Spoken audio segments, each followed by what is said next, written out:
Assalamu alaikum. Peace be unto you. So I come to you tonight again from Dubai, the place where the COP28 is being held. And today is day 3 of the conference. And actually it's day 4. But I skipped a day with my updates because actually after the conference, rather than coming back to do my show, I went to the Dubai Mall, walked up and down in the mall. It's a huge mall. It requires that I take a second or third trip. So I have to do that. Uh, I've never seen an aquarium in a mall before.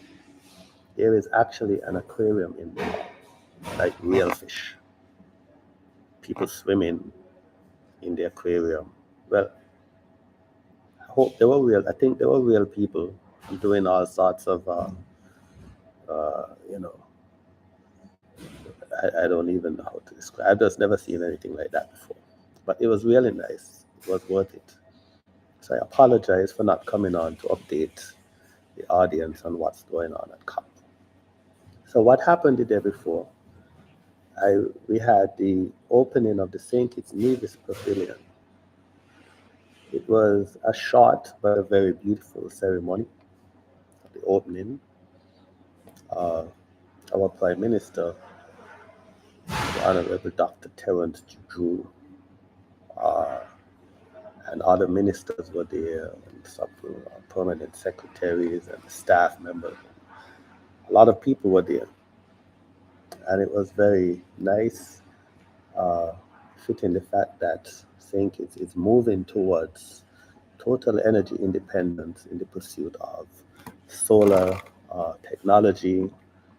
They're looking at geothermal energy. All of the above, I believe, will help to solve our energy situation, our energy on the island. That's when I went to the Dubai Mall after that ceremony was done. But I digress.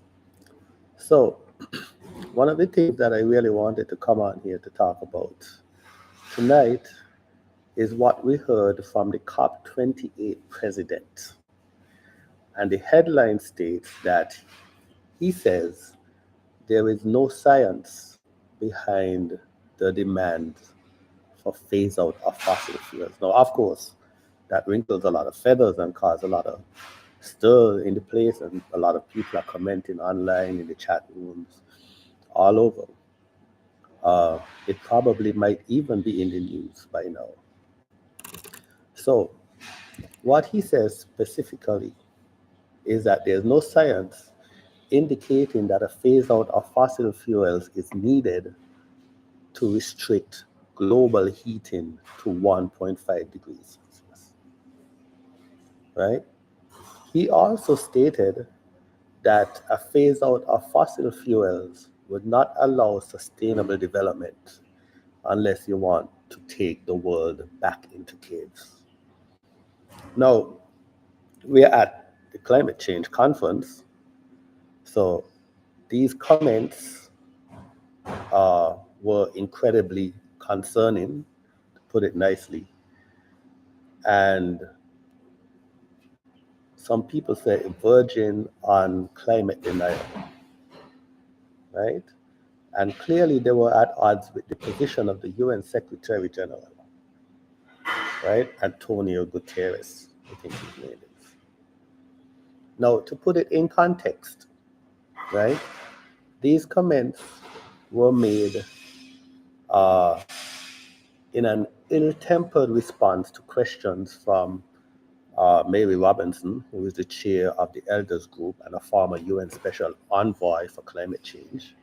And it was during a live event, right, on the 21st of November, so it's way back then.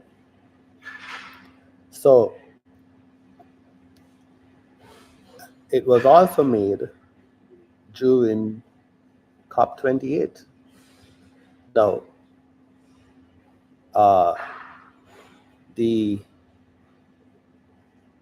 it's kind of fun. Let me see how I should explain this. Right? The COP28 president, his name is Sultan Al Jaber. Al Jaber, I think his name is. I hope I'm not screwing up. Uh, but it should be noted that in addition to the COP28 presidency, he is also the chief executive of the UAE State Oil Company, ADNOC, right? Which many of us may say, well, this is a conflict of interest. Now, more than 100 countries already support the phase out of fossil fuels, and whether the final COP agreement calls for this or uses weaker language such as a phase down is one of the most fiercely sought issues at the summit, and it may be the key determinant of the success of COP28. Right? Uh, Let me know what you think about this. You know, drop a comment. This is actually the first time. I always wanted to do this, but put a comment in the comment section under the video and let me know what you think about it. And maybe I'll address it and even give you a mention in my next episode. Right? Now, we can look at both sides of this and try to determine uh, if he's being rational or not. And we can have opinions on these issues for ourselves, right? But what he said also is that he came to this meeting to have a sober and mature conversation. And he's not in any way signing up to any discussion that is alarmist, right? Whether there is no science out there or no scenario out there that says the phase out of fossil fuel is what's going on to achieve 1.5 degrees Celsius, right? Now, Robinson, the one who asked him that question, challenged him further and said, I read that your company is investing a lot more in fossil fuels in the future. In which he responded, you're reading your own media, which is biased and wrong. And I am telling you that I am the man in charge. Right? He also asks to show me the roadmap for a phase out of fossil fuels that will allow for a sustainable socio-economic development, unless you want to take the world back into it, but I mentioned that before. Right? Now,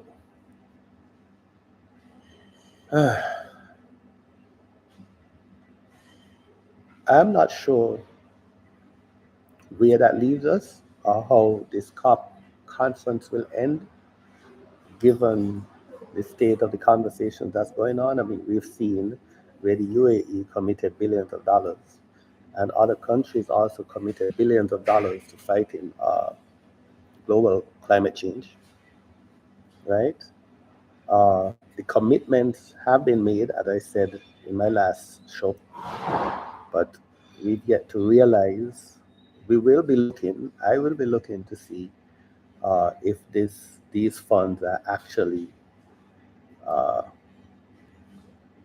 started falling in people's pockets.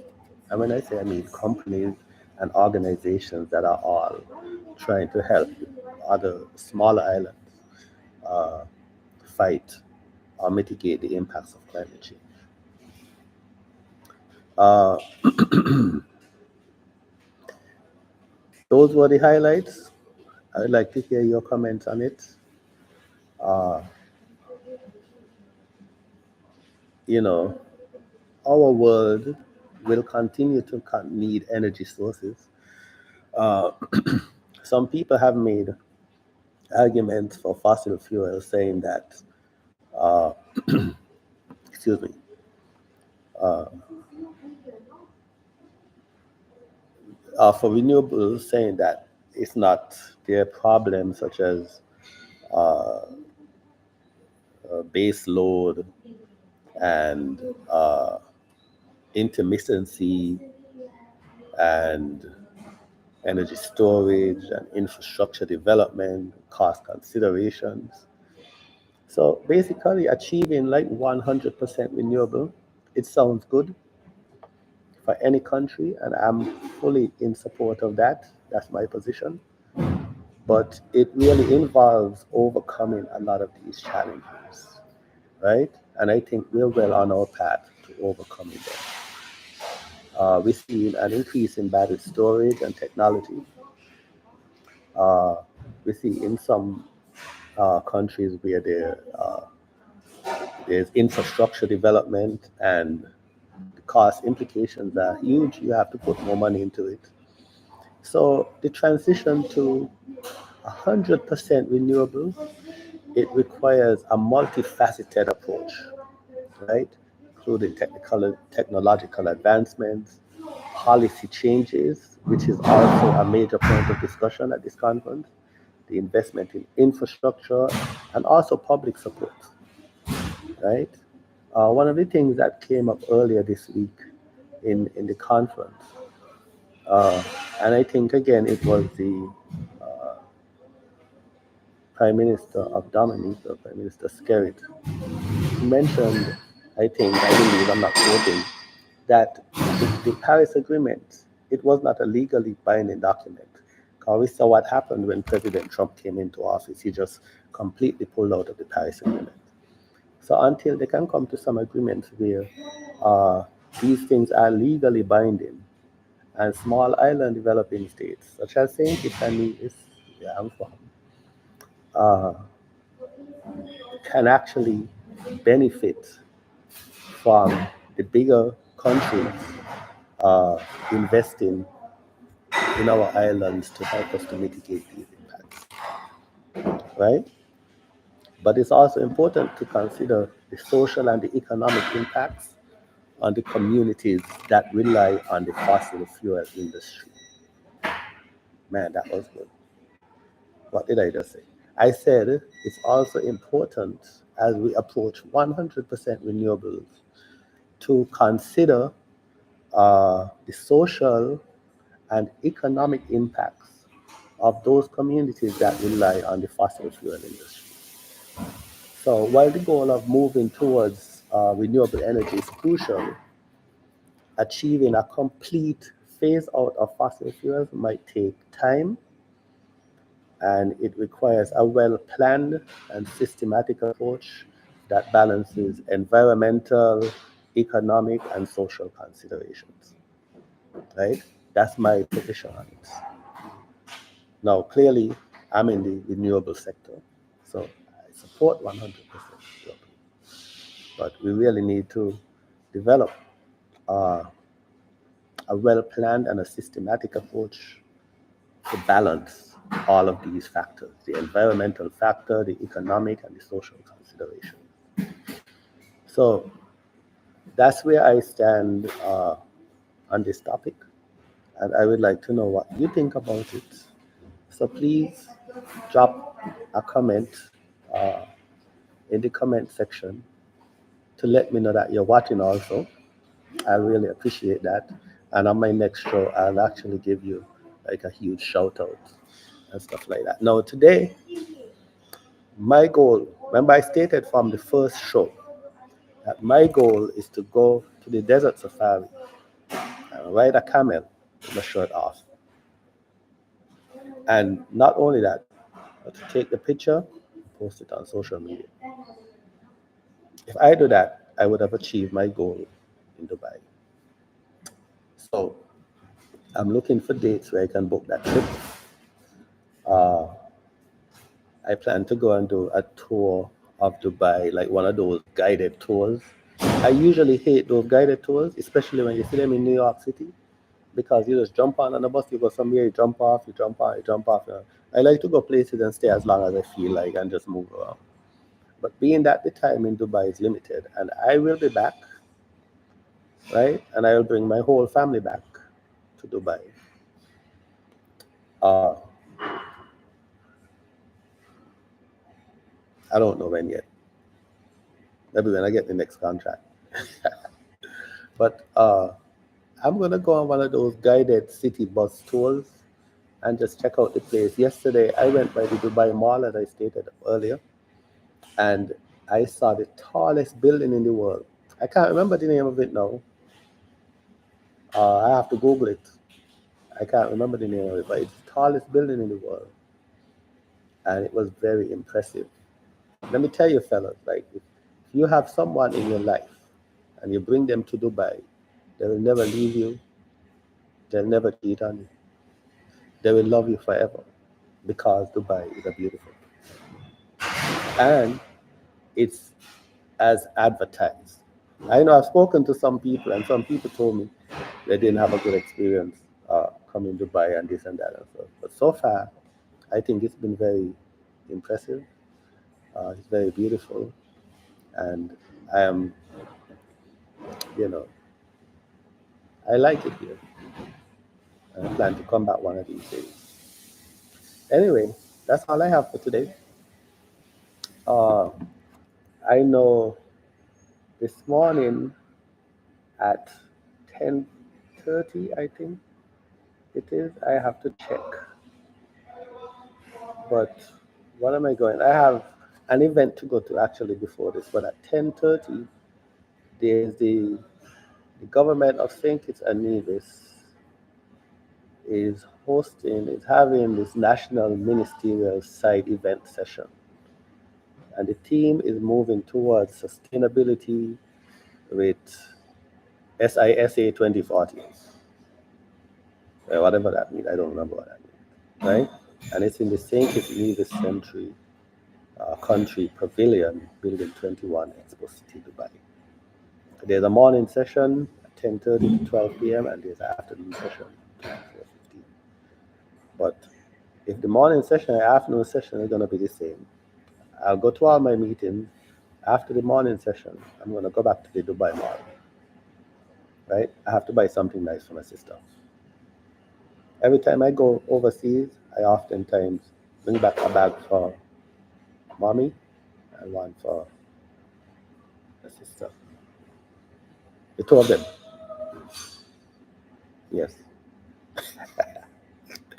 All right, that's all. So I'll see you all tomorrow on night COP 28.